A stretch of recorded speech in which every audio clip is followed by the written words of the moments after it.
Hi everyone, it's Emily Graziano here, and first of all, I hope you're doing okay. I'm speaking to you on June 16th, 2025. Last week, the world lost the musical genius of our time, Brian Wilson, and for those of you who have either A, seen my other videos, or B, are friends of mine, or C, um, you may know me on like social media. You may know that I'm a really big fan of the Beach Boys. And guys, I don't think I've ever been this hurt over a musician death before.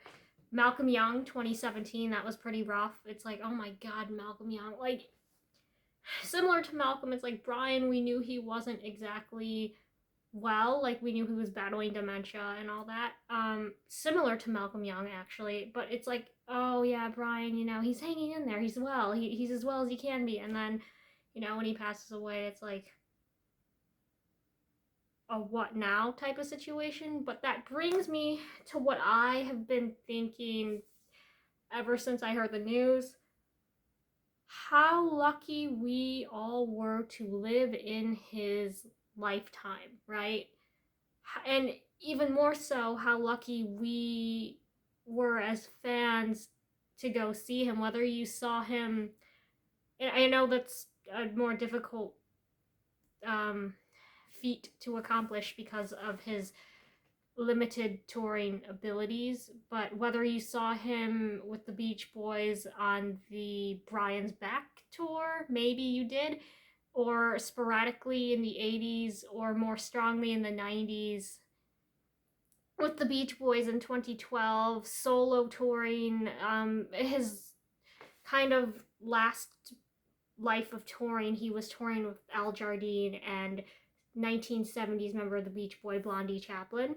And I was lucky to see Brian, Al, Blondie, Brian's son-in-law, Carney's husband, Rob, was also with them, the band.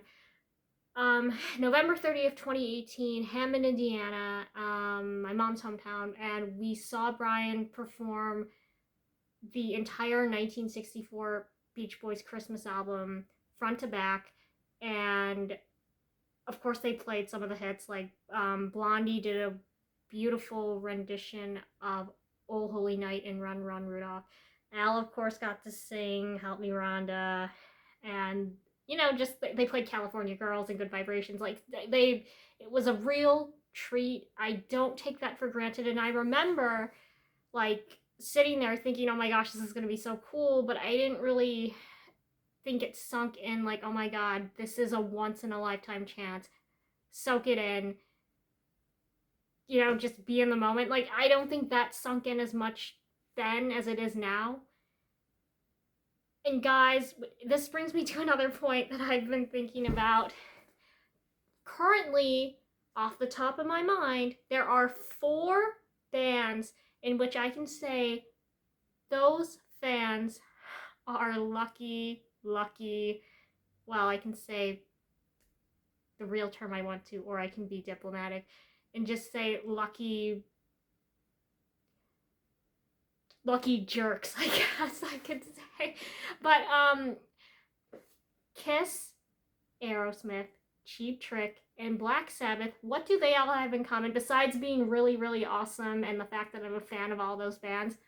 They all have the original members still living, not replacements, who some of which have unfortunately died, particularly with Kiss and Black Sabbath. But then again, I mean, Black Sabbath had almost everybody. I mean, Eric Singer was a part of 2 of those groups. But I mean, as a hardcore Kiss fan, how lucky are we that Paul Stanley, Gene Simmons, Ace Frehley, and Peter Criss are all still with us? As fans, that's remarkable, right? Be thankful, and let's also let up on the bashing. I know how easy it is to bash Paul, to bash Gene, to bash Ace. Nowadays, it's probably harder to bash Peter, but like, we need to stop retroactively bashing Peter for his faults from the 70s, because it's over, people. That happened and it's over, and thank God he lived to learn from his mistakes, because not everybody does.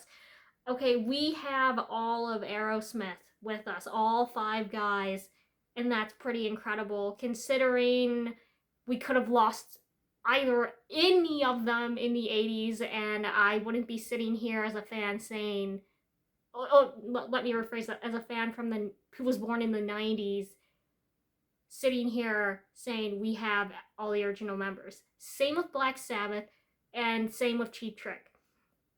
I mean, the fact Black Sabbath, the fact that Ozzy, thank you God, is still with us, that's pretty amazing. I remember Ozzy's accident on the Osbournes, because my mom, she was a fan of Ozzy before the Osbournes, but I kind of remember watching a little bit here and there with her, but not really knowing what was going on, because I'm like, I didn't really know what reality TV was, like that it was kind of semi-scripted or whatever. I didn't really get the gist of that.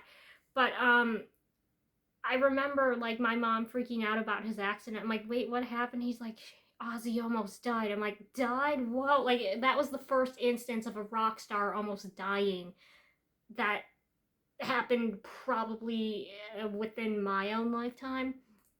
But guys, we just need to be very thankful, because I can't say the same as I can for Kiss, Cheap Trick, Aerosmith, and Black Sabbath. I can't say the same about the Beach Boys, Beatles, Queen. I can't say the same for the Eagles. I can't say the same for AC/DC or Def Leppard, because they all have a founding member who passed away. Okay? We need to be really thankful for that. And then for bands like the Beach Boys or the Beatles or Queen, or, you know, AC/DC, Def Leppard, bands that have had founding members pass away, here's our cue to really treasure who we have left. There are 2 founding members of the Beach Boys left. Technically 3 if you want to count David Marks, because his name was on the first ever contract with Capitol. So, I mean, but as far as the founders who got together in the Wilson Brothers garage and recorded Surfin' to impress their dad, the Wilson Brothers' dad, we have Mike Love and Al Jardine. That's it. Beatles, we have Paul and Ringo. Sir Paul and Sir Ringo. That's it. I was, let's see, George Harrison passed in 2001. So I was like 4.5, 5 when he passed away. I don't remember when he passed away. I don't remember when Carl Wilson passed away in 1998. I don't. And I don't really talk about the Beatles that much, but that's because I don't think I have to, in the sense that I'd just be telling you everything you already know. Like, if I looked up a lot, because I could tell you the gist of the Beatles story, but I couldn't tell you intimate little details. But I feel like I would just be regurgitating all that information out to you. But I do want to say this. Sir Paul McCartney will always have my respect as a human being, because he was one of the first musicians or famous people to publicly adopt a child. He adopted Heather, and that's really remarkable to me, because he could have been like, oh no, I'm not, like, Heather is not in my life, but he went the complete opposite way. That, as a human being and as a person, is incredibly remarkable, and that's why I have a lot of respect for Paul. I don't know if Paul has my favorite Beatles love story with Linda. But then again, but like, John Be Good, shout out to you. You're like getting me on the George Harrison path. I'm like, oh, well, he was the only one to visit. He was the first one to like visit America and visit Illinois and all that stuff, and I'm from Illinois, so it's like, Paul, George. I think, but I've heard everybody at one point goes through like a George phase, so it is what it is. But anyway, guys, let's let up on the bashing. especially as Kiss fans, we need to stop the bashing. We need to start appreciating all those guys, all 4 original members, because we are so lucky when other bands we can't say the same of, and that's so important. And also for Beach Boys fans, I know how easy it is to dislike Mike Love. And it's disgusting, the posts that say it should have been Mike. Why do we still have Mike? As a human being, saying that about another human being, that's really, really despicable and sad. And I admit, Mike has not always made the most popular decisions with the fans, but on a professional level, he's always kept the Beach Boys name relevant. He's the one still touring with the name after legal battles, of course, which is the ugly, of course. He's the one still touring with the name, playing to crowds, not necessarily sellouts, but keeping the name brand alive. I mean, I couldn't technically have gone to see the Beach Boys if Mike wasn't doing what he's doing. And yes, I was disappointed the way he addressed the first concert after Brian's passing, the first one of his concerts after Brian's passing. I wasn't very impressed with that, I admit. But we have to remember Mike, on the flip side, is mourning his own first cousin. And on top of that, he lost his brother Stan Love, the basketball player in the NBA. And Stan, if you don't know, was also working for the Beach Boys for a while in the 70s, like before his basketball career took off, I think. But he, at one point, was like bodyguard to Brian. He also lost his younger brother Stan in April of this year, 2025. So I think Mike is actually really, really hurting deep down. And I think we need to try to remember that, even though it's kind of difficult. It's so easy to say, oh, Mike is such a jerk. He can't even address his own cousin's passing in a respectful way. And is that true?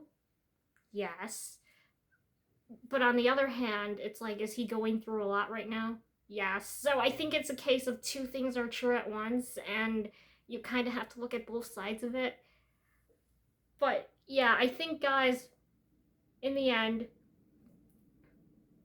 and I'm speaking mainly to Kiss fans, but also fans of the other bands I mentioned, Aerosmith, Black Sabbath, Cheap Trick, and comes to mind Motley Crue. You still got all the 4 Motley Crue guys, the original Motley Crue guys, still living. I mean, Nicky almost died many, many times. Vince could have easily died. Mick, with his health problems and like his spinal issue, he could have easily died. And of course we got Tommy. Oh God, Tommy, probably maybe the most irresponsible one of them all. As a drummer, he's a beast, but as a human, I can't believe he actually has children and raised them and was responsible for them. Anyway, guys, stop the bashing, start appreciating. If you want to go see anybody in concert, I say go. Don't regret not going to see them, especially if you're my age. Think about it. I'm under 30 and I saw Brian Wilson live and in person, having his music played in his presence, and I don't take that for granted. I don't, honestly. It's something that I'm gonna tell like my little cousin Dominic or Vinny one day. Like, I have a lot of little like second cousins, and it's like one day they might ask me, "You went to see so and so?" I'm like, "Yeah, I did." I'm gonna turn into like my Uncle Joe or something. Like, be like my Uncle Joe who went to see all these like legendary people. But anyway, guys, let's start appreciating who we have.